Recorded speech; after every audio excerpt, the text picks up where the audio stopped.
Welcome back, everyone. It is time to continue my evil playthrough of BattleTech Ace's Scouring Sands. We are 4 missions in, and we've basically done everything we could to go against what the Apalachians would like us to do. But we did finally unite with them in the last mission. Epic standoff with Star Captain Conrad Sender of the Jade Falcon Regulars. The 18th Jade Falcon Regulars, to be precise. We were victorious big time. We took them out in the first round, sent them packing off the map, took home a huge chunk of support points, and we're ready to pursue them. Welcome to mission number 11, Operation Hammer. And let me tell you, we better be on our game. We better have our wits about us because this mission looks really hard, and I don't know that we have the firepower to deal with it. So just a quick story part of it. It's got this perspective of one of the mech warriors who's saying, what's going on? Is our commander in retreat? But we've got intruders and I'm going to kill them. And so that's what we got going on here. We have a base with the Jade Falcons and we're going to go in and take the fight to them. Now, as we're chasing them here, we do stop because we notice not only is it a base, but it's got this hilly terrain right around it to protect it. And it's also got emplacements all around the base. So we pull up and we notice that the Apalachians are here and they're ready to put their lives on the line to help us. And so we got some options here to potentially use them, but I don't think we're gonna get as much as we'd like. So before I tell you about the mission specifics, let me just give you a quick recap of the campaign so far and some updates from last time. After the video ended, when I did the after sortie steps, I did purchase a Vindicator VND 3L. I debated a bit about getting the catapult again, but I thought, let's save some points and maybe get something that's just about as good, and it is. It's got like 1 less pip of internal structure, but more or less it's pretty similar to the catapult. And that's going to be piloted by our new named pilot that I decided to purchase as well, Ice. That's right. The 3 Sparks company has fire, has electricity, and now has ice. We're going for a Captain Planet approach. You know, all we need is heart now. We put them all together. Who knows what could happen? All right, Ice is kind of starting off from scratch. I did get an extra edge token for him. He does have 1 edge ability. He's going to take over the assassin ability from Miser. This is what Miser used to have, the old commander, who now is dead. And so Ice is going to try to put this to use. And luckily, a commenter informed me, hey, dum-dum, this only works if you're in the rear arc. Not all the time. So a couple missions ago, I did use it with Miser's dying breath, and I was not in the rear arc, so I will remember that this time. I love that you guys point out all the ridiculous mistakes I make, and I try to get better every time. Okay, so here's how our missions have gone. We had the first mission where we went right after the Jade Falcons in kind of a mini base. It wasn't a great mission. We had a lot of damage, but we made it through. We managed to scrounge up enough to get to the next mission, which was a Falcon in flight. We had to chase down Star Commander Maya. We did successfully get her with a great cockpit shot from the Maxim crew, who unfortunately died after that mission. You know, I gotta say, I'm a little disappointed. Absolutely nothing has happened since we captured the Star Commander. I mean, you'd think something would happen, right? Like, what was the point of getting her? Nothing has happened. None of these missions have had any impact from us capturing her. In any case, we moved on to supply lines. We went after a convoy. That was a tough mission. We did make it out. We lost our commander. We lost the catapult. We lost a demolisher. Heavy losses, but we did make it out alive. We captured a lot of artillery, which we tried to use in the next mission, but it actually wasn't necessary. Where the Apalachians and Star Captain Sender got together, they tried to talk things out. Of course, the Jade Falcons were a bunch of cowards. They exploded some charges underneath their APCs, and we had to try to get the Apalachians out of there. But Mr. Sender just walked right into the middle of the map, let us destroy all of his armor and structure on the first round, and eventually he made his way out on a retreat, and that's how everyone ended up here. All right, let's talk about the mission. I'll introduce the forces, and we'll start playing. All right, the mission itself is pretty straightforward. We are going to deploy over here. The 3 Sparks companies coming in from the east. Our objective is to capture this base. And we do that in a different way. It's not about revealing all the waypoints. Instead, we have to have units with more total size than the enemy inside the perimeter of the base. And that's basically the line around the hillside here. And I will tell you, this was the first mission where I really had to make some significant adaptations because my map north to south is only 36 inches instead of 48. So I really had to make some adjustments here. I think I did the best I can, but we're just going to basically do a line all the way around the hills here. This one's a little wonky. But basically, if I have units that total more size than the enemy in this area, we win the mission. And this has to happen during the end phase. So I can't just get them in here and immediately win. They could destroy 1 or 2 of my units or 3 units, whatever, and get us under their size, and we would not win at that point. So we have to make sure at the end phase we've got more size than they do. As a secondary, oh, by the way, that's 1,800 support points. And the secondary objective is to destroy all the emplacements. I have to use 2 tokens because unfortunately I only have 2 miniatures. Oh, tokens. Oh my God, not 3D terrain. This is horrible. I'm just kidding. But yeah, so these are actually turrets in this mission. So in the first one we did, they were just basically like whatever direction they were facing, that's where they faced the whole mission. These are turrets. They can rotate around as much as necessary to find their target. So that will be interesting. We get 500 support points if we complete that. Another secondary objective is to find and destroy artillery. That will be 400 support points. And I'm guessing that the waypoints. Now, we have a benefit because we did the convoy mission and we discovered artillery in the convoy. We start the mission with one of these waypoints already turned over by the track. And that's the goal for that part of the objective, is to get the artillery over here, meaning we captured it. As far as the waypoints work, if we are within 4 inches of them, we can scan them. And that's at the end of the movement phase. So similar to the first mission, if we're within 4 inches after moving, we can scan this. It would be really great if I had a mech with probe or some special ability that let me increase that distance, but we're going to do what we can. We're bringing some fast units, so hopefully they can get in there and scan them and get out. But that's what we can do. And part of this is that the Jade Falcons are going to get artillery in the end phase. So they're supposed to get 2 Thumper artillery cards from the battlefield support deck, but they get 1 less for each artillery the players have destroyed, and that's the number of waypoints face up on the turn track. So they're going to start off already only getting 1 in the end phase instead of 2. So that's a big help. Hopefully we can uncover one of these and get another one over there so they don't get any more of those, because I don't want to have them getting all these extra attacks. They've already got turrets, they've got big heavy mechs, and they're going to have artillery, so we got a lot working against us here. If we accomplish the primary objective, the Jade Falcons are going to take off. They'll all go into force withdrawal, and force withdrawal is in effect this game. So that means if we get any of the units down to half their structure, they do have to go off the map. Same goes for my units. The river is depth 1. That's pretty much every mission, I think, that has the river. It's going to be depth 1. We do have the bridge in play here. It's the first time we've had the bridge during this campaign. And it says for that artillery that during that part of the phase where you look at the support card, so if I flip to the back of the command card, there's usually this order here that says, okay, don't use it unless it'll hit the target structure. We ignore that in this mission. They're going to use all cards that they have available to them at that time. Okay, and that's it. Now, we did not do the hidden raid, or at least we don't have that keyword. So unfortunately for us, the Bane is in this mission. Boy, wouldn't it be nice if that thing wasn't there. So once again, that's the Bane 3. So it does a lot of indirect fire damage. And so it will probably be bringing that to bear again. We're going to have to really try, I think, to stay out of line of sight as best as possible. Unfortunately, they have turrets which can spot for them. So that's very unfortunate. I think these first couple rounds are going to be rough. We're going to have to figure out how in the world we can take them down a bit and just get some breathing room. All right, let me show you what I'm bringing. Let me show you what the enemy's bringing, and we'll get started. All right, inside the base, we have the 18th Jade Falcon regulars, led by the Summoner. That will be the commander for this mission. This is the Summoner A, so it's got damage from all ranges, decent armor. It's got a skill of 3. All the units have a skill of 3 in this mission. We've got a Marauder 2C. This is the 6, so it's not the super duper scary one. Yeah, we'll have trouble with this one because it's going to be on the strong jump deck, which is a pain in the neck. I think can jump 12 inches, so that's going to be scary.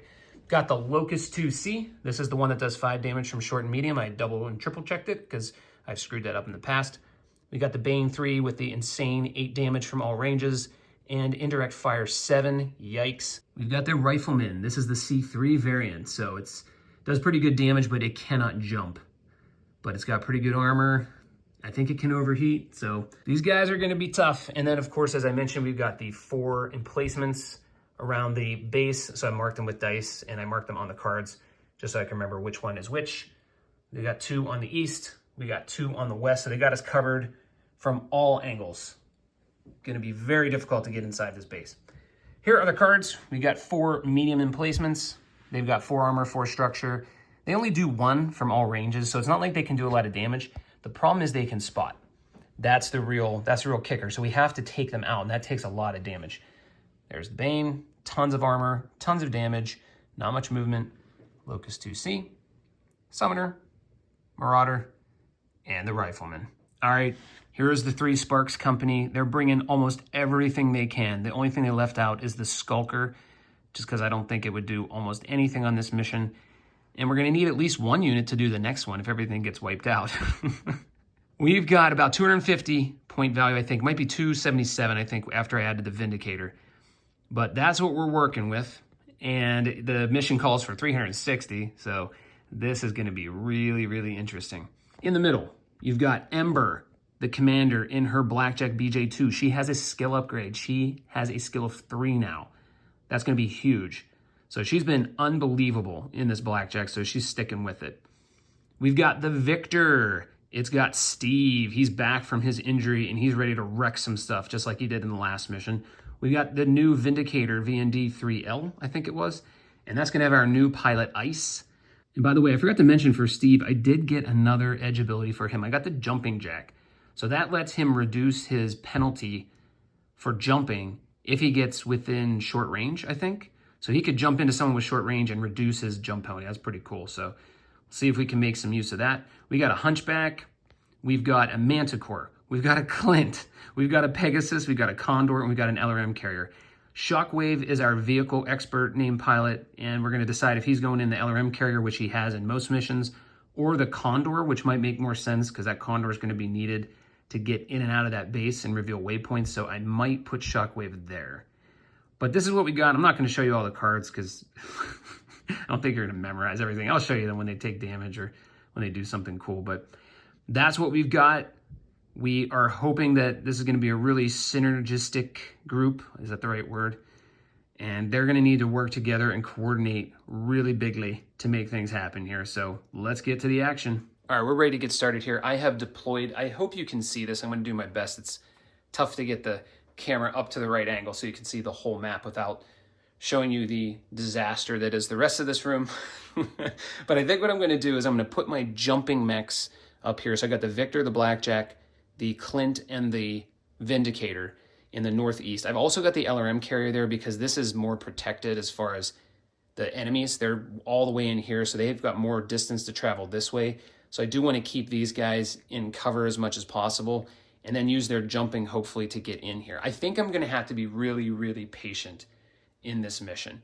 Like, I just don't think I can barge into this base like I did in the first mission and hope to come out alive. I think I'm going to have to go very methodically, really protect my units, and try to pick these guys off one at a time. This sortie can go up to 10 rounds, so I think I need to try to use the turns this time instead of rushing through it. 2 of my more mobile ones are the hover tanks. They're going to be down here because they have better access to this inlet here. And then I've got the 3 that don't have jump jets, the Hermes, the Hunchback, and the Manticore, who I'm hoping can get into these trees, take this out, maybe get one of these mechs coming after them, and see if they can do something to take it out. I don't know. That's my plan. You know, I'm not super great at tactics or strategy. I always think it sounds good in my head, but then when I execute my plan, it doesn't work out so great. I always say I'm a much better teacher of rules than I am a user of the rules to win. But I've done okay so far. I did want to show real quick the Vindicator card. That's the Vindicator I got. It's basically just like the original, the VND1R, which was one of my favorite mechs. And sorry, my printer sucks, but it's got 2 damage from all ranges. It can't overheat. It's got 5 armor, 4 structure. It does have case with this version, so I thought, what the heck? It really didn't cost anymore, so I'll get some case for that one. So, all right, let's roll initiative and get started. For initiative, there are no penalties or bonuses. We are starting on Star Captain card A. No orders whatsoever. So everything's a straight up roll. As always, the orange will be my unit, the 3 Sparks Company, and the green will be the Jade Falcons. Kind of makes sense, right? They're green. Let's do it. We would love to win initiative in this round. And we are not successful. Jade Falcons win. They will have initiative. I need to move first, and that's no good. All right, step 1 of movement's done. I had to move 2. They had to move 1. We have 10 units. They have 5. The emplacements don't count. And I say this every time, but I am just going to summarize movement this time, because when I go to edit this thing, I end up editing out like an hour of me just blabbing on about what the aces do and complaining about how I don't think it should do this instead, whatever. And nobody wants to listen to that stuff, so I end up wasting so much time with that. So I'm just going to summarize what happened. I thought I had a good plan. I want to get these units in here into these woods because they're going to get a high mod. I can jump them in, and I'm hoping that's going to protect them during combat. Down here, I just moved, so anyway, I moved the Victor into the woods there with jump movement. Down here, I moved the Manticore into the woods with ground movement. Now, I got to give credit to the aces here. This was a sick move, but the Rifleman was up first, and the Rifleman actually picked the Manticore. And so going to my discussion about the eye, when it has that indication, it means the unit has to be able to attack the target when it's done moving. That's what I believe. It has to be able to attack it. So I was trying to figure out, like, does it go this way? Does it go this way? And then I said, well, wait a minute. It can't go either way because it can't attack the Manticore when it's done moving. So it had to go out as far as possible, and it got the Victor, and it found one little spot here where it can shoot through that lower hill and hit the Victor. Crazy. It was really cool to see that play out. Of course, it's part of my adjustment because I think this is normally a level 2 hill all the way around. I don't really remember, but either way, that was a cool move. So unfortunately, that Victor can be targeted by the Aces Rifleman there. So, okay, next step. Okay, step 2 is done. I'm just kind of taking advantage of the situation where all the Aces are up this way. So I moved the Hunchback and the Hermes into the woods here. We're really just trying to take this thing out on this round, and they're going to try to take that one out just to remove the spotting capabilities of the Bane. Speaking of the Bane, it had no line of sight to anything, and it had no unmoved enemies within 12 inches, so it just stands still. That's going to mess something up in the combat phase, I think, but it's just going to chill there. All right, third step is done. I jumped the Vindicator into the woods, and I moved the LRM carrier into the woods, and then the Summoner was up, and the Summoner ended up keying on the Hunchback. It went out 18 inches and wanted most armor, lowest TMM, so it went for that. And it wanted to get cover to it, so it was able to just creep around and go here and get this hill within it. So unfortunately, we got our first one out there, and it has access to 2 of our units, but I guess there's only so much hiding I can do. Okay, 4th round is done. I think the chances of getting the hover tanks in here to reveal waypoint are over. So I just moved them here to cover them from everything except this, so they can try to take that thing out, or at least contribute to taking it out. The Marauder went then, and it wanted these, but it could not get in a position to attack them, so it moved on to the Victor, and it used that same little thing here to get just the Victor in its sight. So that is concerning, although the Victor definitely has good protection there against attacks. So it's, it's not great that they're getting this many lines of sight on me, but I think it's going to be okay. All right, there you have it. I feel like I really made a goof here by moving those things where they can see them through this little crack, because the Locust did the same thing. So I jumped the Clint here to keep it out of line of sight, and like I said, give it options to jump in here. I moved the Blackjack this way, so she's not in line of sight, but she can hit either turret, so if either turret needs some help to get blown up, she can handle it. And then the Locust moved here to see the Vindicator. It had to find something it could attack, and it wanted the nearest thing, which ended up being the Vindicator. It can't attack anything down here, and it can see the Vindicator and the Victor through there, so it took that position. This isn't good. But what I do love about losing initiative is I get to go first, and I get to feel like I did something good. That's what I like. And then it all comes crashing down afterwards. Here we go. All right, for combat, we're going to start in the northeast corner, and I'm going to go real methodical and see if I can take this emplacement out with these 3 units first. And if I can, then the other 2 are free to attack that Marauder or the Rifleman, whichever they choose. I don't think I'm going to win by getting more size than the Aces as is, unless they start coming out of the base. So I think I'm going to have to take something big out and have a chance. So that's what we're going to do first. The Clint is up first, and it needs 4s to hit that emplacement. It's 4 skill, +2 for jumping, +2 for medium range, and then a -4 because the turret is immobile. So it is going to need 4s. Clint, you've done almost nothing on this campaign. Can you please get 2 4s? Yes, you can. Way to go. All right, the LRM carrier is up next. I did have to scooch it back just a tad because I foolishly put it into 6 inches, which I didn't mean to do because it does more damage at medium. So it does 3 damage at medium range. It is only going to need, I guess it's shooting through the woods. I don't know. So it's going to need 3s. Let's just say it needs 3s. Not an automatic hit. Let's go. Ooh, I saw that 1 and got scared. Okay, it does 3. That's going to go internal, and that takes away the only weapon damage the turret can do. It's just an automatic weapon hit on criticals. Ember, who is just awesome as always, is even more awesome now because her skill upgrade makes this an automatic hit. So for medium range, she's going to do 3 damage, and that's going to take that emplacement out. That will do all of the remaining damage to it. There it is, number 2. 3 pips left. Ember is an automatic hit. Bye-bye emplacement. Unfortunately, it can still spot this round. All right, the Manticore and the Hunchback both attacked emplacement number 1. Those are auto hits. So that did 6 damage, wiped out the weapon damage for this thing. But again, we got to eliminate them because they're helping the Bane. So the Vindicator, I think, is going to try to hit it as well. It can definitely see it. It's going to need 5s from its position. It's got the trees in the way, I guess. I don't know how to do this Alpha Strike Woods thing. It's kind of weird. But it needs 5s. It does 2 damage. We need both of them. We desperately need both. It did a critical. Too bad we couldn't do that to a mech. But that's going to take it out. So emplacements 1 and 2 are done.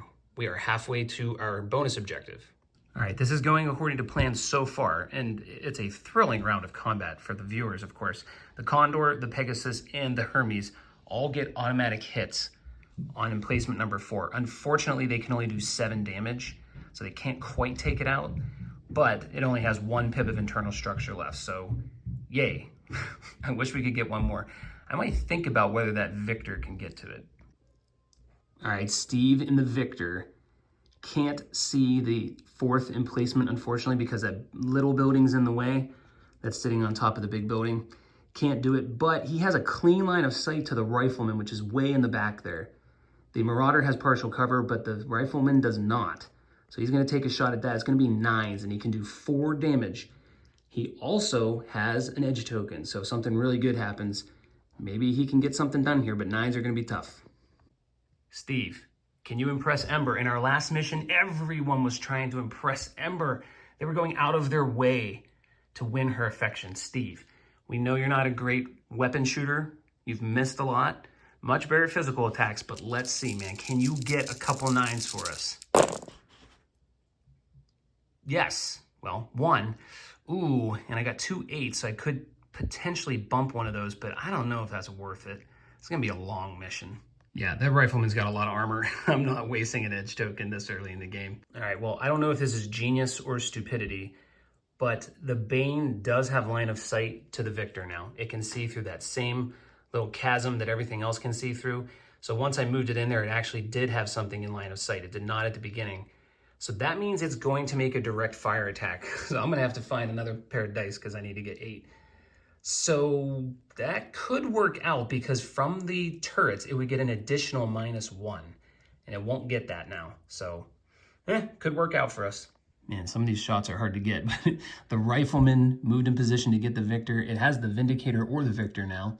It wants the Victor, wants the most armor. The Victor has a ton of cover. It's got woods cover and it's got partial cover. These are going to be some high numbers for the Rifleman. Okay, Rifleman also has 9s because its skill is lower than Steve's. 4 damage for medium range. Needs 9s. Let's miss them all. I think we were successful. It missed every one of them. Whew! Summoner is up next. It wants the Hunchback because it has the least armor. So there it is in the woods. It's got partial cover because the Summoner wanted to get partial cover too. And it is also in the woods. So I think I said that already, but anyway, I think it's gonna have 8s.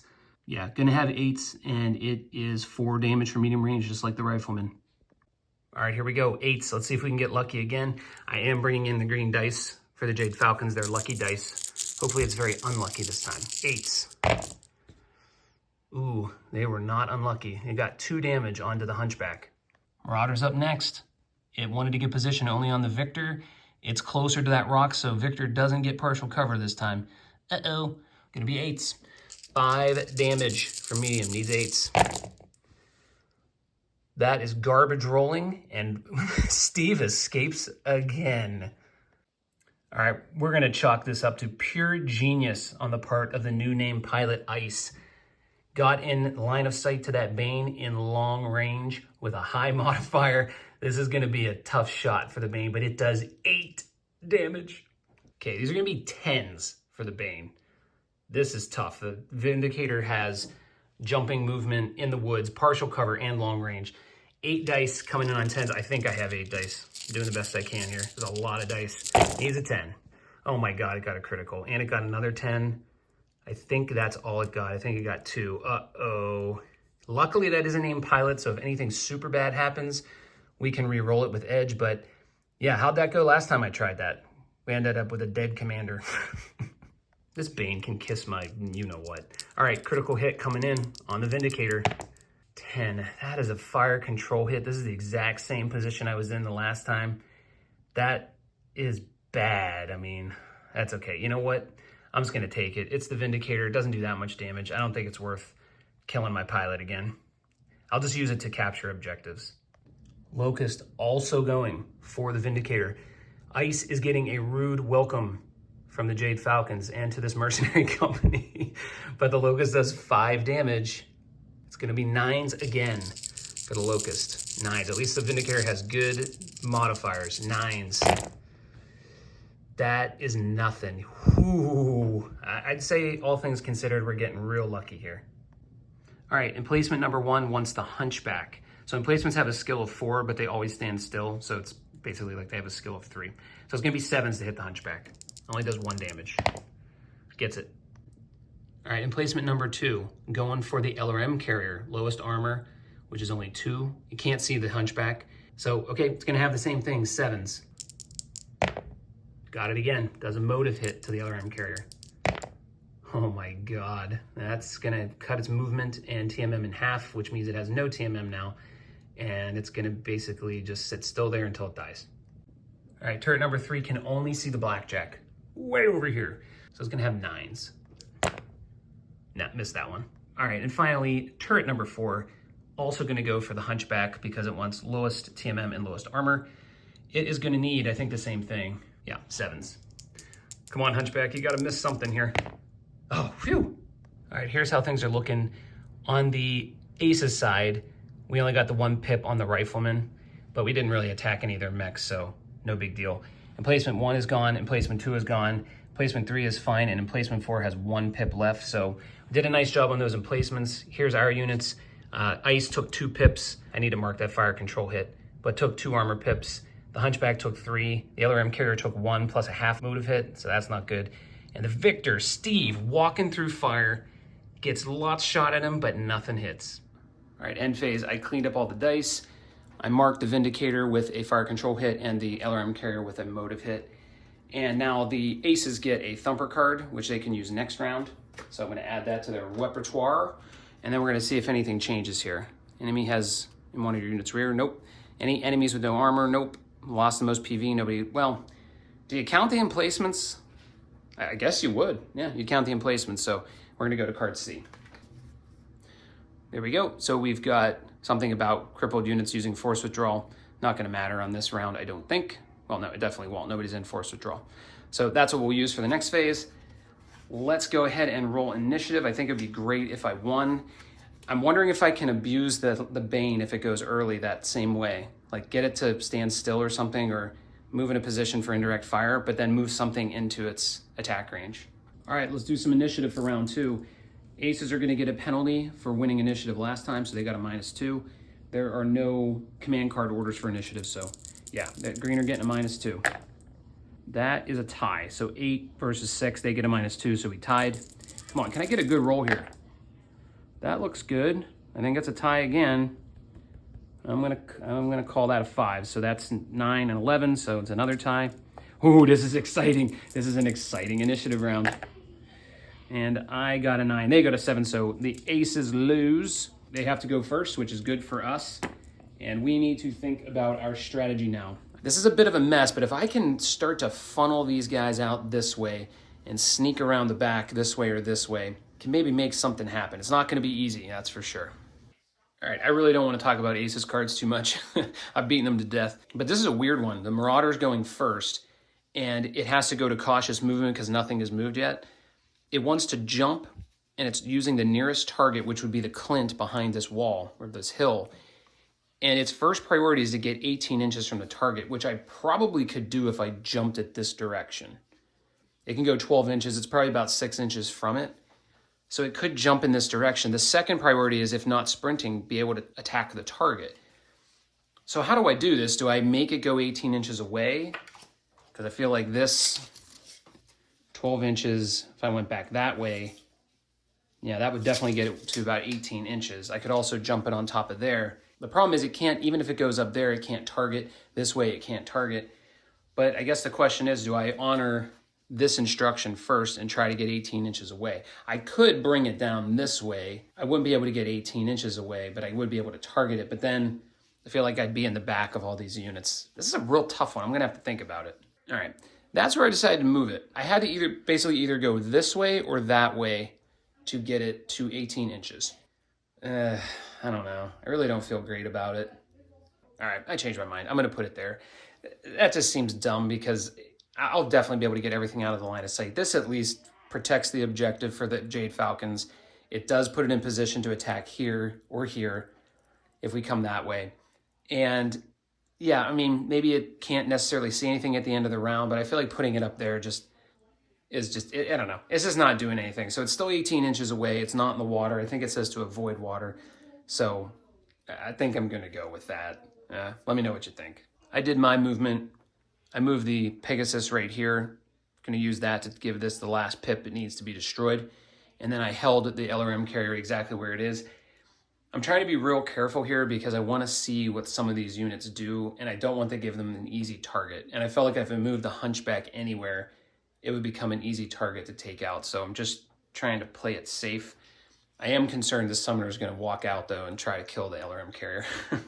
But honestly, the more stuff that moves out of here, the better for us. Okay, so the Bane ended up going there. It keyed on the Pegasus, as you would expect. If you get something close, the Aces key on it. It wanted to get closer to it, but stay out of line of sight. So I just kind of moved it this way, which made it ½ an inch closer. I think that worked. I could have gone this way, too, but it couldn't quite squeeze through there. So I don't know if that matters, but I ended up not doing that. So that's where it went. I got to really think about what to do with mine. The Rifleman goes next. If this Rifleman goes in this direction, which it probably will do, I might be able to sneak the Condor up and get this waypoint. All right, I'm getting a little gamey here, but I've really got to see what they do on this movement. So what I did was I moved the Hermes back just to the edge of this woods template, and now the Bane's got it in line of sight. So the Bane's going to have to attack that if it can't see anything else and won't use indirect fire. So I think that was a good move. Once these emplacements are gone, I'll let it use indirect fire because that'll take something else off the map.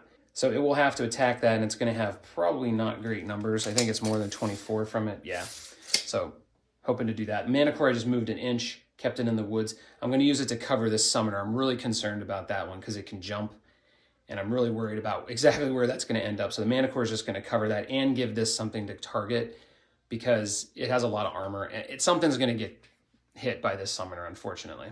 All right, Rifleman had a tough one because it wanted a low TMM unit and a low movement unit. So that was the Manticore or the LM carrier, but there's nowhere it can go with its 8-inch movement to actually get to targeting range. The only thing it could target that had moved this round was a Hermes by moving down here and kind of getting that same line of sight as the Bane. So unfortunately, that kind of closed this down, although the Condor could still sneak behind here. The problem is it's going to have to go dead last in order to do that. So the Summoner's up next. I have to move 2 units, and then I get to see what that thing's going to do. All right, my movement's done. I feel like I'm playing too conservatively, but I really do think I need to make these things come to me. I think that's the way I got to play this. So I jumped the Victor and put its back up against this hill, so nothing can really get to it this round. And then I jumped Ember into just on the edge of the woods template there to give her a high mod, just in case this summoner jumps out at her, which I have a feeling it's going to do. It's probably going to go after the LRM carrier. Summoner appears to have taken the bait and come out that way. Here's what I was working with. It wanted the ideal red, which would be the LRM carrier, and it had moved, but it wasn't within 10 inches. So its balance said if there are 3 enemies in line of sight in 24 inches, it only had these 2. So that didn't trigger. So it goes to nearest enemy, which is the Clint, and it wants to be able to use ground movement, be able to attack the target, get cover versus the nearest moved, which was Ember. And so if it moves here, it has cover against Ember, and it can attack the Clint. Clint's going to move, of course. And I think that satisfies it. In the fewest enemy attack ranges, can't really do anything about that because it has to target the Clint. Target at medium range, I mean, I guess I could do that and still, I guess I can move it out like this. I'm trying to be careful to not put anything in its back because this condor's getting close. But I guess I could do something like that. Can't occupy the woods, so. Yeah, it's gonna kind of go out in the open, which is okay with me because we have a lot of guys here that could put a pounding on it. But that's what I need them to do. I need them to come out after me. All right, there we have it. That unlocked a couple of moves for me. So I was able to move the Hunchback up here because I can get behind that Summoner's firing arc and get in short range. I gotta double check the Locust if it can get into targeting range there. And then I jump the Victor this way out of the line of sight of these two, but it can target the emplacement up there. Yeah, I don't know if I'll be able to take it out this round, maybe with indirect fire from the LRM carrier. So we're hoping we can get all the emplacements out of here and start getting these guys to move out. And depending on how things work, I could maybe sprint a whole bunch of stuff in here next round if I can keep one or two of these out of here. I'm gonna see if I can use this Pegasus to bait the Bane next round. Okay, really crazy card for the Locust. I actually moved the Hunchback way back here because it could have peeked around the corner to get it, but didn't care about the Hunchback and wanted the LRM carrier. And by moving it right up against this short rock, it could target the LRM carrier. It does have it in sight. It's gonna blow that thing away almost for sure. It wanted to have line of sight only to that, but I really couldn't do that. It had to see the Blackjack, and I can kind of see the Victor. They both can kind of see it, but there's nowhere else I can move it to actually get line of sight to that. So I'm just obeying what's on the card, and that's where it went. So the Victor will have short range, but it will have a high TMM and partial cover. So I'll debate if I want to attack that or just go after the emplacement. It kind of ruined my plan with the Clint, because now the Clint can't really go anywhere, I don't think. I'd have to check if it could go right on top of this waypoint and be out of line of sight if this building's in the way from that Marauder. All right, I'm debating this move here. The Condor, I'm just gonna sprint the Condor. I couldn't quite get it behind from there, but you know what? Now that I think about it, who cares? Who cares if I couldn't? Because this thing would have horrible numbers to hit it, so I'm gonna change that move. And I'm just gonna go right here. Still behind his line of sight, he can't see me. Yeah, that's the better move because then I can attack. Okay, I was just doing it to get behind his line of or his firing arc, but he's already going to have 5, 6, 7, 8, 9, 10. It's going to be really hard numbers. So I think from that standpoint, I'm going to jump the Clint there. I don't know. Maybe that's not a good move, but he's going to have a 10, he's going to have a 9, he's going to have a 9. So if they decide to attack the Clint, they're going to have super high numbers. I think it's worth a risk. I'm going to scan these two waypoints. Let's do it. So they both are within 4 inches and have line of sight, so they can scan these. So we get F and we get E. Those are the two. I really want to make it so that they don't get any more artillery. Let me grab the book. All right, here we go. Let's do E first. E, if revealed by 11Z, no effect. Oh God, that's not what I want to hear. Otherwise, the terrain inside the base is more treacherous than you expected, forcing you to maneuver carefully. Reduce this unit's TMM by 1. Way to go. I am Mr. Smart. And I don't even know what this does. I guess nothing. All right, F. Oh God. If revealed by 11Z, no effect. Otherwise, a Falcon Salama manages to tag your unit with an explosive charge. This unit takes 1 damage and rolls for a critical hit. If it's a named pilot, you may re-roll using Edge. That's the Condor. Wow. Well, this was stupid. To make sure I don't make the same mistake as last time, or 2 missions ago, the Condor takes a hit, and the Condor has to roll a motive hit. So they're gonna roll it. So this is the motive hit for the Condor. That is an 8, so that's nothing. Now it rolls a critical hit. Now I do have Shockwave in here, so if it's something real bad, we could re-roll it, but it's gonna take a critical hit. All vehicles get a critical hit. That's a 4, which is probably not great. Okay, 4 on the critical hits table is gonna be a fire control hit. There are a lot of real bad things that can happen on the vehicle critical hit table, so we're just gonna eat that. It's gonna suck, but at least we're in short range. This is not going well. Not going well at all. All right, aces are going to be up first for combat. Now I'm wondering why I bothered with the waypoints, because I feel like this is just so they don't get another thumper. I don't really think this has anything to do with the mission, so this was kind of a waste. Although maybe there's something for getting the artillery or something like that. But anyway, Marauder's up first. It wants the Clint because now it has a lower TMM. So it is going to be 9s to hit the Clint. It does 5 damage from medium range. It will not overheat for this. Needs 9s to hit the Clint. Come on, Clint. It got just 1. That's okay. Rifleman's up next. Once a unit attacked by an ally this turn, it's going to be the Clint. It's only going to be 8s. It does get partial cover from that building. Eights it is, does 4. I think I'm going to be wondering why I did this in a minute. I think that blue's a 6. Yep. So that's going to be 2. That's going to be internal. Yeah, this is bad. Bad. Oh God, engine hit. Okay, summoner staying consistent. It wanted the LRM carrier. It has the LRM carrier. It's going to be, oh boy, this is going to be bad. I think it's just 6s. It has no TMM, so it's just 6s. Does 4 damage at medium range. 6s it is. Oh my God. That is almost everything. That's 3 points. Missed 1, but it gets a double critical hit. It's also going to get a motive hit. Pink's going to be the motive, and the blue and green are the critical hits. Okay, so no motive hit. Doesn't matter really. And we got a weapon hit and another weapon hit. So this thing's pretty much useless now. Bane's up next. Wants a unit attacked by an ally this turn. Only one it can see that has been attacked is the Clint. LRM carrier's too short. So yeah, I think we're gonna be saying bye-bye to the Clint and bye-bye to the LRM carrier, and maybe bye-bye to this mission, because I don't really think I'm gonna survive this. All right, it needs 8s. Looks like I rolled pretty horribly, but I think it's gonna be enough to kill the Clint. Yeah, there's a 9 here and a 9 there. So yep, Clint's dead. Wow, it was really worth getting that waypoint. Nice strategy by me. Come on, Ember. All right, may as well kill off another one. Locust wants the LRM carrier. Gonna be 7s. 5 chances to get 1 pip. It's dead. And just barely. It only hit 1, but it's still dead. All right, let's go to this really interesting part of the map. Okay, the emplacement's going to attack. Actually, never mind. Yeah, this emplacement can't attack anything. What am I talking about? It has no weapons left. We're gonna go up to this one, which is gonna attack, but I honestly don't know what this can see. It may not be able to see any. Well, I guess I can see the Victor, because yeah, I positioned it to go there. It could have seen the Clint, but Clint's dead.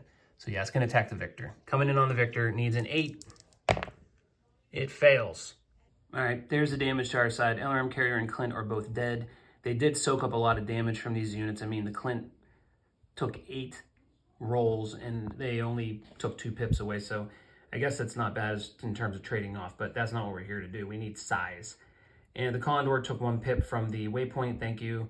And yeah, that's it. So honestly, I don't even think we can do that much this round, so I don't know. We got to do something. This is why I like losing initiative. I feel depressed now. All right, let's let Steve go first. He's going to just go ahead and take out this emplacement, or try. It's only 4s to hit it. The Locust, which is right next to him, would be 10s because of the partial cover and the super high TMM. And Steve jumped. So, all right, Steve needs 4s. Come on, Steve, you got to hit all 4 of these. You must. Oh, another critical hit. Come on. All right, that's everything. So the good thing about the critical hit is it has no weapons now. Okay, back to the action zone. All right, Pegasus is going to try to take this thing out. I think it's an automatic hit. Now that I'm thinking about it, no reason to even show this, but yeah, it's pretty much a 0. It's in short range. It's a 0 to hit. Bye-bye. All right, Clint's going to go ahead and shoot at this thing too. It's 4s as well. Same as Steve. Come on, do something, Clint. All right, 2 4s. So that is, yeah, it's down to 2 pips left. All right, I was going to use the LRM carrier to attack the emplacement and try to take it out for good, but it was going to be pretty high numbers for this because I'd have to use Steve as a spotter, and he already fired. So I think I'm going to pass on that, and I'm just going to have it attack the summoner. So it's got 3 damage from medium range. Obviously, it's dead after this round. It stood still, so that's good. So it's just going to be 7s to hit the summoner. 7s, come on. Do something, LRM carrier. Got 1. I got to, wherever this thing went, here it is. Well, that was a 1, so it only got 1 damage. Wow, great job. All right, I think at this point we're going to try to pile on this summoner as best we can. So the mana core is going to go. Somehow it's going to be 8s. Yeah, it's going to be 8s. Okay, it does 3 for medium range. Come on, 8s. Got 2. Excellent. Okay, Hunchback is going to go. It looks weird, but he can see it. Going to get a partial cover, so it's going to be 9s to hit. Also does 3 damage. Oh my god, I keep dropping dice. That was a 5. I'm going to roll the rest here. Okay, gets 1. No, it gets 2. Good job. No, it was 9s. What the heck am I talking about? Got nothing. All right, Hermes is going for good numbers, so it's going for the Rifleman. It's just going to need 7s. Does 3 damage for medium range. Come on, 7s. Let's go, Hermes. That is 2. Not too shabby. Condor is also going for the Rifleman. I think it's going to be the same numbers because it's in short range, but it took that fire control hit, so it's going to be 7s, 2 damage, and it gets 1. All right, Ember is going to try to hit this summoner. It's going to be 10s because she jumped. Things are looking bleak. All right, 10s. Come on, Ember. Nah, Ember couldn't do it. Oh, Ember, what's happening? Pretty sure I suck at this game. I don't think I'm doing this right, and okay, anyway, this is what we did. We took out emplacement 4, yay. Emplacement 3 is almost dead, not so yay. I wish we could have killed that thing. And the Rifleman took a little bit, and the Summoner took a little bit, but they're in great shape. And our units are not in great shape. And I think our only objective at this point is to bait the aces out of the base and then just try to swoop in and take it. But the possibility of that's looking worse and worse. How could I forget? Thumper. So the rules say you ignore the orders on the back. So this one says spend up to 2 battlefield support cards, whatever. We only have 1, so we're going to spend it. Can destroy the target. There's nothing out there it can destroy anymore. Highest move value, that'd be the Pegasus or the Condor. Lowest structure, that'd be the Pegasus. It's going to go after the Pegasus, which has a TMM of 3. Actually, it doesn't matter. You just roll straight up. Number, they need a 7. Thumper needs a 7. It does an area of effect, so that means if I miss, I will see if it drifts somewhere. So within 2 inches, that's going to be the only thing it targets. So we're just saying it's targeting the unit itself. Needs a 7. Got it. So 1 damage to the Pegasus. Going to take a motive hit. Well, that sucks. So now it can only move half of its... All right, everything's cleaned up, except I got to mark the Pegasus with half movement. We moved to card A because they lost way less point value than we did. They get another Thumper card. Time to roll initiative. All right, I'm trying to do the math here. If we can keep this Summoner out and maybe draw 1 more out, I should be able to win on this turn because I have enough units I can sprint into or jump over to get in the base. The problem is they have to live till the end. So I think uncovering the artillery maybe is just out the door, but it's possible I could win this. It's not going to be by blowing anything up, that's for sure. And the thing is, I believe if they achieve the objective, they just run away. It's not totally over yet. All right, here's initiative. So they won last time. So they're going to get a -2 penalty. So green gets -2. We win. Wow. Okay, so they get a -2. So we just eke them out. Wow, we really needed that. So now it's time to bait them out.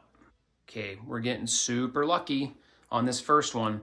So here's what happened. It couldn't use aggressive or balanced movement. It was the Bane that went first. And it wants to be out of line of sight of all enemies, which...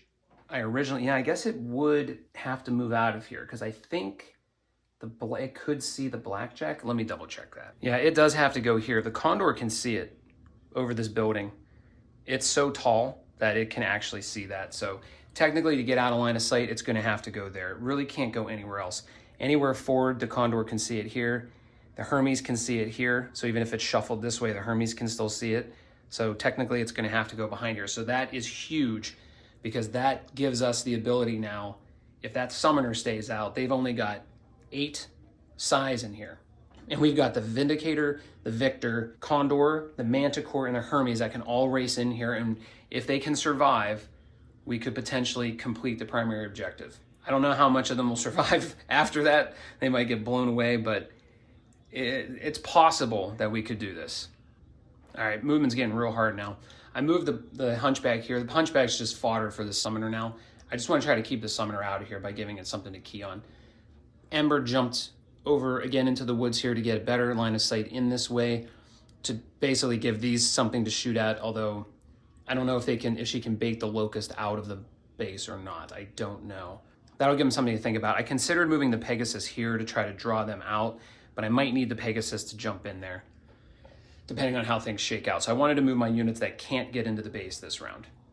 Okay, getting real lucky again.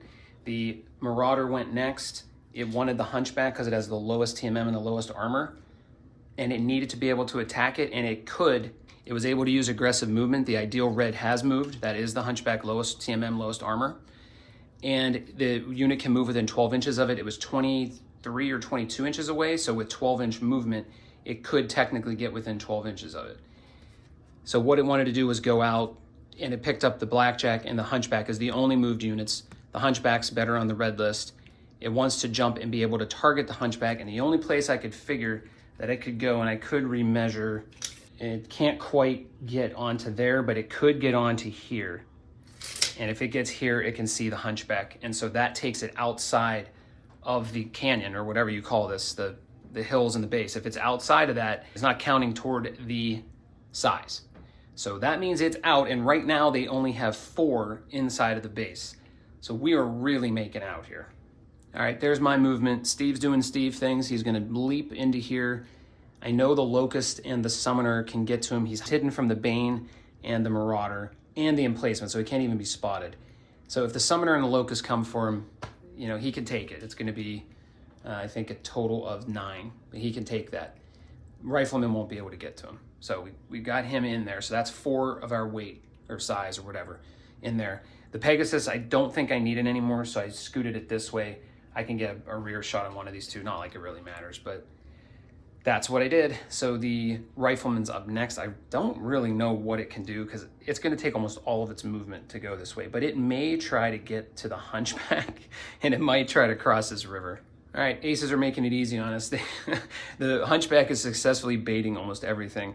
So the Rifleman wanted the hunchback. It had to spend almost all of its movement just to get across the river. Yeah, it's actually 2 inches to go down. So the 1 inch to get to here would be 4, and the inch to get over to here would be 4. So I guess I just put it there. I mean, it can cross the river and get back up, but it has to use all of its movement to do that. But it can see the hunchback once it does that. So that's what it wants to do. I would say that's outside of our barrier. I mean, it has to get on the other side here to this, so that is technically outside the barrier. Even if it's not at this point, all I have to do is pretty much get 1 more unit in here, and I guarantee that we have more than they do in the end phase. So yeah, very good. Now I have pretty much freedom to move what I like, and I really don't have to move as much as I was fearing. All right, there are my 2 moves. So the Victor jumped into here. I can't really go this direction because that Locust can get right up in his face, and I don't really want that to happen. I'm just gonna go there and try to keep these things moving this direction. Manicore is gonna stay here to try to take fire away from the hunchback if the Summoner goes for TMM. All right, so the Summoner is up next. Okay, Manicore successfully baits the Summoner, so they have 1 in the base now. So even right now, I already have enough in the end phase to take the primary objective. So that's excellent. So it wanted the nearest, well, it wanted to go out 12 inches, so it had these 3 units. It wanted to get closer to the lowest TMM and get in the woods. So there you go. I gotta check where our escape edges are. Okay, good, they're here. So all these things, if they survive this round, they can all get out of here. That's good. These can go that way and get out too. It's just gonna be the Victor that won't be able to get off on this round, and probably the Pegasus. Okay, so it's 1 for 1 now. Okay, Hermes is gonna go right there. I don't know why I care about this waypoint. I'm just hoping it's the artillery. Maybe we can destroy it and get the extra bonus and get all of the things in this mission. That would be amazing. Worst case, something can hopefully destroy that thing over there, and then we'll figure out how to get out of here. Okay, so Locust has to go, and then we're free to move the Condor wherever we want. All right, I successfully baited every single Aces unit out of the base. So the Locust went up there into the woods. It had to go to balanced movement because it couldn't get to the Manticore without being in another enemy's line of sight. It's basically impossible. Something's right next to it. So it went to this one, and it went out 18 inches, which these 2 were just outside. So it had all of these, which had the same TMM. Then it went to lowest armor, which was the Vindicator, and it wanted to occupy the woods as its first instruction. So it could go up there and target it. All right, so that's where I put it. I mean, it doesn't have to get closer to it. It can't occupy the woods and get closer, so I guess I would just ignore that. But just to honor what it's trying to do, I think that would actually make it so the Hunchback can't get it anyway, so I think it satisfies the rest of those requirements. So they're making it easy on me. But you know I'm gonna take this Condor and go after one of these waypoints like an idiot. And I have to do it anyway to take out that emplacement, so there's always chance that things could go wrong. All right, put the Condor there. I don't think anything can see it. There's too much blocking terrain here for them to really see it, so I think the Condor should be okay to try to escape. Okay, so I think the Hermes is gonna take that thing out. It only has 2 pips left, I think. I moved the wrong card off. Yeah, it has 2 pips left, so the Hermes should be able to take that out. Reveal 2 waypoints. This is probably stupid to do this, but I'm hoping we find the artillery. So there's B and C. Let's see what they do. Okay, B. While this Thumper artillery piece, is currently unmanned, munitions are piled nearby. They've invested considerable firepower in it, and for the moment it's exposed. Leave this waypoint face up. It represents a deployed artillery platform. Use a light emplacement stat card to represent the artillery, but cross out its damage values. It cannot attack. When this emplacement is destroyed, place this waypoint beside the turn track to reduce the number of battlefield support cards available to the enemy commander each turn.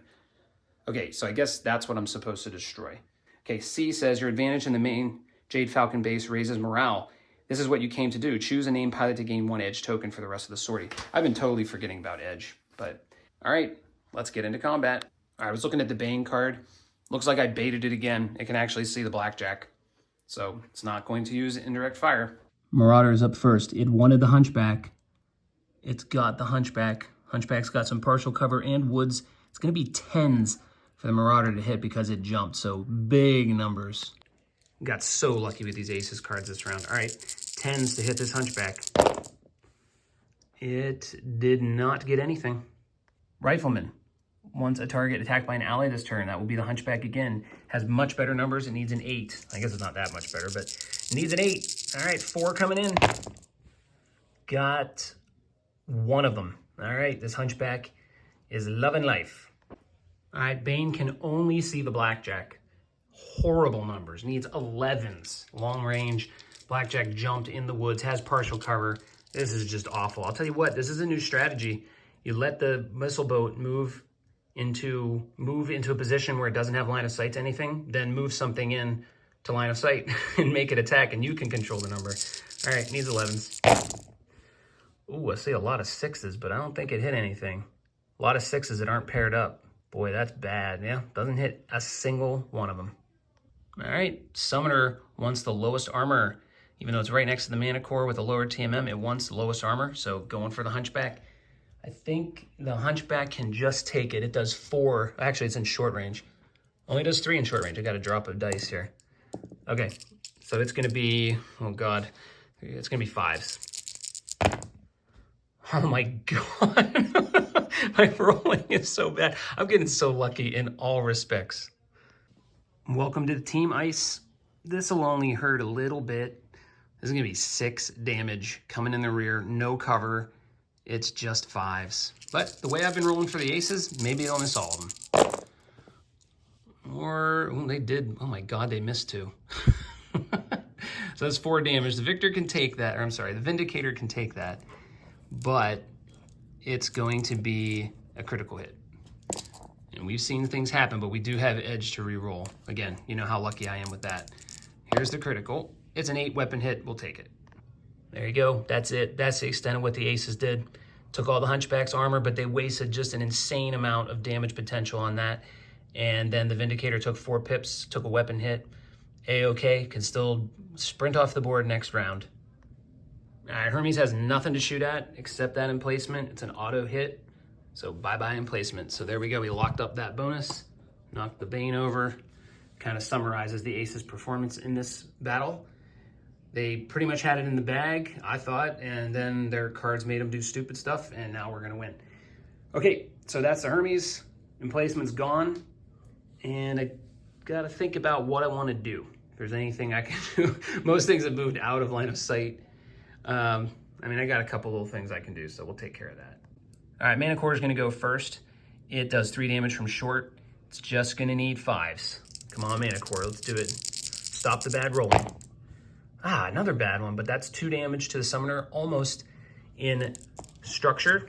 We're going to let the Hunchback go as well. Well, Hunchback, I think, will have to shoot through woods. So the Hunchback's going to have a 4, 5 for the woods, 7 for the TMM. Seems like a lot for being in short range, but whatever, 7s. Ooh, there's my bad rolling again. I only got 1, so that's going to take away all the armor for the Summoner.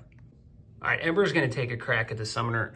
Ember hasn't really had much of a chance to do much in this mission, but she has done well distracting the other Aces units. So she needs 10s to hit the Summoner, but 1 will put it into structure. Ooh, she got a 10. Nah, she's a boss. All right, let's see if we can roll crazy critical here. How about a 12? Now's a great time for a 12. A 6 weapon hit, dang. Last and definitely least, the Pegasus is going to hit the Bane. And don't worry, I haven't forgotten to use the Thumper. I will use that in just a minute. So it's going to shoot at the Bane. I think it's within 6 inches, so it's really just going to be a 4. Let me double check that. Yep, just a 4. So it does 2 damage, 4s. Got them both. 2 to the Bane, even though it makes absolutely no difference. It's going into force withdrawal and will run away on the next round. Marauder 2C will as well. And yeah, so we'll get to the Thumper now. All right, I did mark off the emplacement for 2 pips. It has 6 total. So, I mean, I could move the Victor around in the next turn and just take it out. I guess I could do that because I suppose the Summoner and the Locust are just going to kind of go this way and try to sprint off the map. So I guess in theory, I might have a chance to go that way. I don't know, we'll see. Anyway, let's use the Thumper. They're going to get another one back because I still haven't destroyed that artillery. Thumper needs a 7. Let me see my orders here. Enemies in template. I guess that would be here. So it would try to hit right here because that could get 2 in the template. Yep, I think that's right. Okay, so that's going to be a 7 to try to hit them. I'm going to aim directly at these trees right here, right in between the 2 of them. All right, needs a 7 to hit. Gets it. All right, they both take a pip. That's going to put the Hunchback into structure. Let's see what it gets. Here comes a 12. 7 MP hit. Good thing it's close to the edge. All right, we are in the end phase, and according to the mission objectives, pull them up again here. Have units with more total size than the enemy inside the base perimeter, red outlined area in the map. That's orange to me, but red, whatever.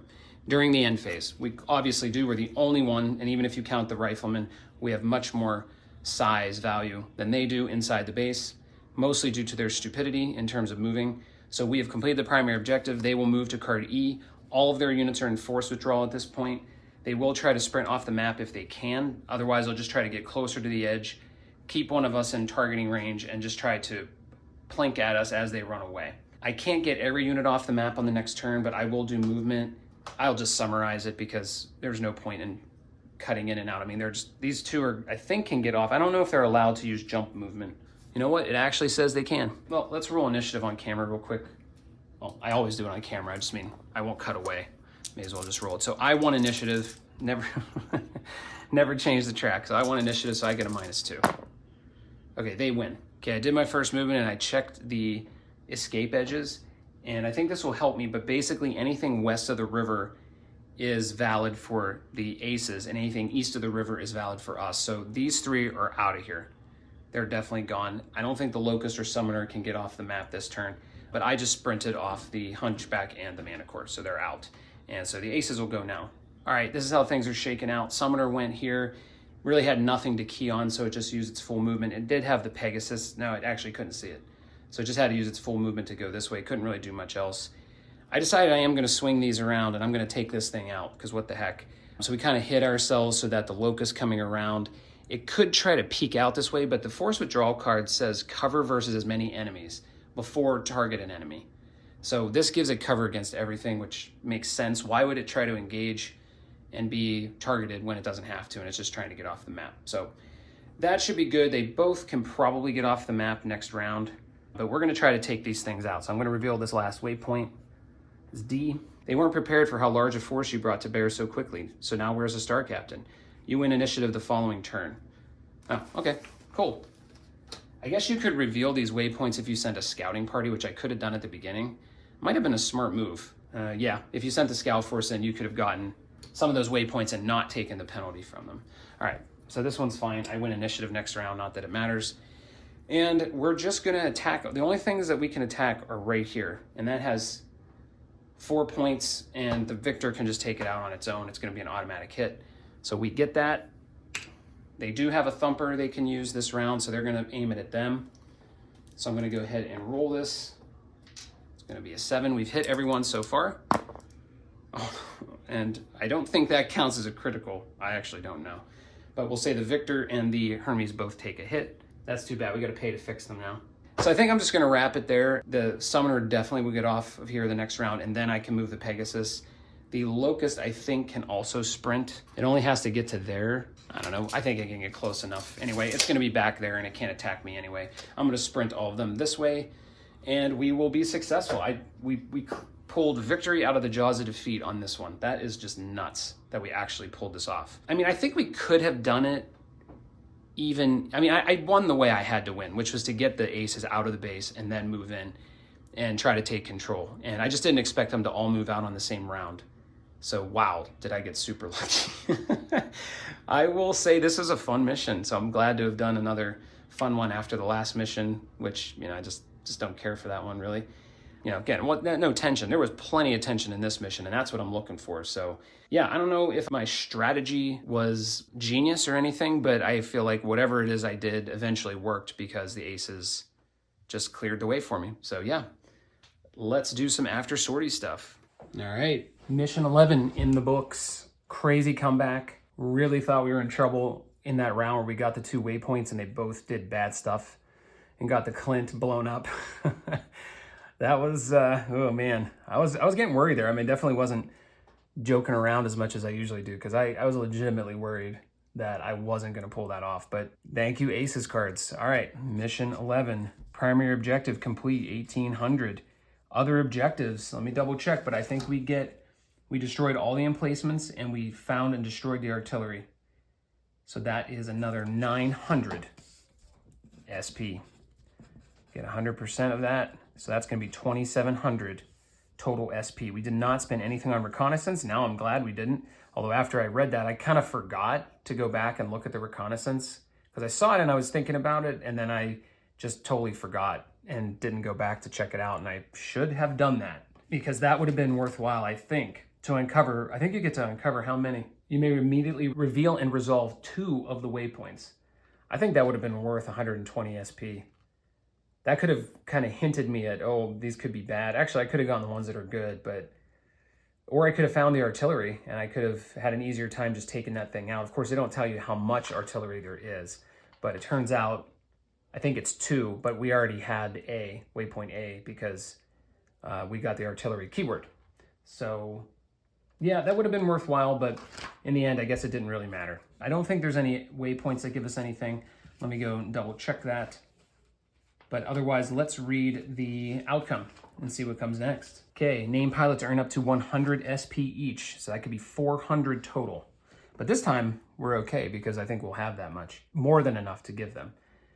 You were expecting Sender to turn and fight, to lead the defense, or like any cornered animal, to at least die biting and clawing at you. You weren't expecting to find a repurposed tunnel turn into a path of hurried escape. There's no telling exactly where he went, but you've narrowed it down to 2 likely locations. If Sender plans to ask for help, there's only one place to get word off Apalakia and call for reinforcements, a deep space transmitter station in the mountains with which they could contact a courier vessel at a jump point. If Sender were to lash out, the planet is in large part kept alive by complicated, irreplaceable machinery. A Starleague-era combined water desalination, purification, and geothermal energy plant remains, a holdover from the Department of Mega Engineering's terraforming work. That would be the place to make the biggest impact. Ooh, next steps. If you think the Star Captain is headed for deep space transmitter, reaching out to off-world Falcons for assistance, pursue him there. Continue to Sortie 14. If you think Star Captain Sender just wants to hurt the people of Apalakia as much as he can, the plant must be defended next. Continue to Sortie 15. Well, we're doing the evil playthrough, so I feel like I would not try to defend the Apalachians. But logically, I can't imagine that he would actually think the Falcons would help him at this point. I mean, they're already kind of an abandoned unit, and the Falcons aren't exactly merciful or sympathetic, so they probably tell him to get bent. I'm going to think about that one. Kind of inclined to go to Sortie 15 and defend the plant, because I feel like that would be more likely what they would do. But if I want to stay in character, we would go to 14. But you know what? Ember's in charge now, so maybe she's not as much of a heartless fool as Miser was. So I will think about that a bit. I'm not sure where I'm going to go. But anyway, there's no waypoints that give us bonuses. I don't think we've ever gotten one. For rearming, all right, there we go. You know, I don't think there's been a single mission where I remembered to get all the cards out of the table before I put the top back on. I think I've forgotten every single time. Anyway, all 10 need to be rearmed. However, we need to do our rolls for the Clint and the LRM carrier. I'm going to try a new colored dice this time. I don't even remember what I've used. But let's go with our unit's color for initiative and orange. And let's do the Clint first. Need a 4 or higher to keep it. Oh my God, I thought I lost another one. Whoo, we kept it. Okay, good thing I rolled the Clint first. LRM carrier, come on, I can't lose this one. 6 or higher. Got it, okay, great. So we need to rearm everything. So that's going to be 10 times 20. So that's going to be 200 to rearm. Personnel, I do need to roll for the crew, or the pilot for the Clint and the crew for the LRM carrier. If I forgot to do this in the past, I apologize. But yeah, you do this whether you recover them or not. So the Clint pilot, I'm going to roll for them. They get a 7, they're fine. And the LRM carrier, oh my God, they're killed. All right, well, good thing it wasn't Shockwave. So we had 1 killed crew, that's going to be 100. No replacement named pilots, we're good there. All right, destroyed units, we had 2. We're going to put their weight in here. So it's 1.5 for the LRM carrier and a 2 for the Clint. So that's going to be 3.5. So that'll be 350. Crippled units, I don't think we had any. I think we're good there. Okay, any structure damage or criticals. So just the Victor. So the Victor was a size 2. That's going to be 80. And then simple armor damage, we're going to have a 1, 2, 3, 7, 8, 9.5. 9.5. So that would be 180 plus 10, so 190. Okay, that doesn't look too bad. 920. It's going to be 920. Wow, we're going to come up with a lot here. So it'd be 1,800, 1,780. Holy cow. Okay, things are starting to look good for our company now. So we came out with 1,780. This was Operation Hammer. Forgot to write that in. Okay, named pilots are going to take 400 of that. So we're going to have, so that's going to be 1,680, 1,740. And we didn't get any keywords for this one. No keyword. There we go. I will think about purchases. I may decide to make a purchase. That could give me a decent size mech. So I think I may take advantage of that, but I don't know yet. So next mission, I got to decide what we're going to do. But that is it. We came away with a ton of points this time. I think I did everything right. And so the only thing we have left is to update our named pilots. They all get 100. Honestly, I don't really know who would be the MVP here. I think Shockwave probably would be in the Condor. Now, you know what? I'm going to give it to Ice. Ice dealt with a lot in this mission. Really didn't get to do a whole lot. Was a good enough distraction. No, this was Miser's old car. That's why it says wounded. But they're going to get the MVP on that one. And we got Steve, 552. And then we've got Ember. So that's going to be 631. I think for Ember, she's got 71 in her edge abilities. I'm just going to give the whole 100 there to get her toward another edge ability. I don't think I'm going to get her up to 900. Shockwave. I guess I'll take Shockwave up to 371 so he can get a skill upgrade next time. And Steve is also going to put all 100 here. So yeah, I'd be able to upgrade both of them to a new skill in the next one. And our new dude is going to go ahead and put all 120 to a skill upgrade. All right, that's it. There you go. That's a wrap. I like this mission a lot. Let me bring it back up here to see.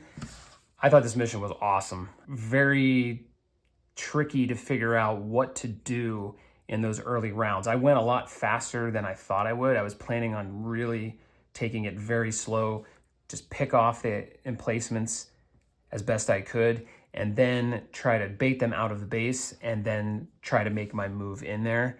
I think I got too focused on these waypoints. I should have just left them alone. They probably weren't worth the 400 that I got for it. Just in terms of how it ended up working, I kind of went in to get them because it seems like that's usually what you do in missions.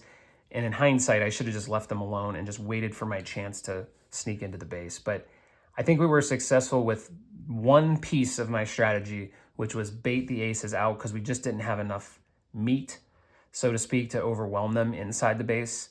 So we had to just get them to come out. The Hunchback was, I would give them the MVP if I could. They were critical for baiting them out because everything wanted to get that Hunchback. And then Ember and Steve and Ice up here did a nice job of just kind of dancing around and drawing enough attention this way and drawing enough fire this direction to just keep having the aces waste a ton of firepower. And that was how we won the mission. But I thought it was really cool. I think there's a lot of ways you could approach this. You could try to sneak around if you had a lot of fast units. You could try to sneak around the backside. You could try to go this way, or the way I did it, I went up the river here with the hover tanks. I mean, you have a lot of options for how you get in there and achieve the objectives. So I like that. I like having multiple ways to do it. I like having a lot of tension, a lot of challenge. I give this one 2 thumbs up. Last one I gave 2 middle fingers. This one I give 2 thumbs up. Really liked it. All right, let me know what you think. Sorry, I maybe wasn't as entertaining this time, or maybe I was more entertaining because I shut up most of the time and just stuck to the mission. But let me know what you thought. That was a tough one. If you've done this mission, let me know how you did it. Thanks for watching.